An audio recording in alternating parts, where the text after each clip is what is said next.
ડાણો road પર માલગાડીનો બોગીમાં આગ લાગતા હંગામ મચી ગયો। કોલસાથી ભરેલી બોગી નંબર 15403 માંથી ધુમાડો નીકળતા ટ્રેનને તાત્કાલિક રોકવામાં આવી હતી। ફાયર વિભાગ સ્તર પર પહોંચી આગ પર કાબુ મેળવી વધુ તપાસ શરૂ કરી છે।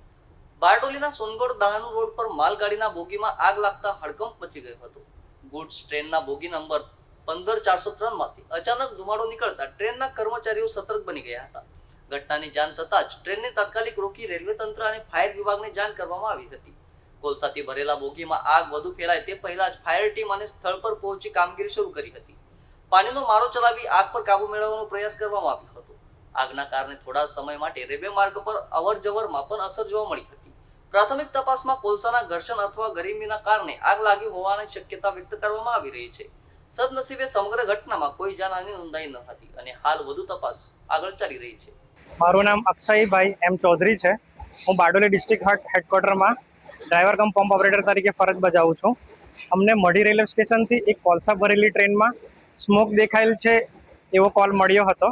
તો અમે બારડોલી રેલવે સ્ટેશન પર એ ટ્રેન પહોંચી ત્યારે સલામતીના ભાગરૂપે ત્યાં પાણીનો છંટકાવ મારી સ્મોક પર કંટ્રોલ મેળવેલ છે।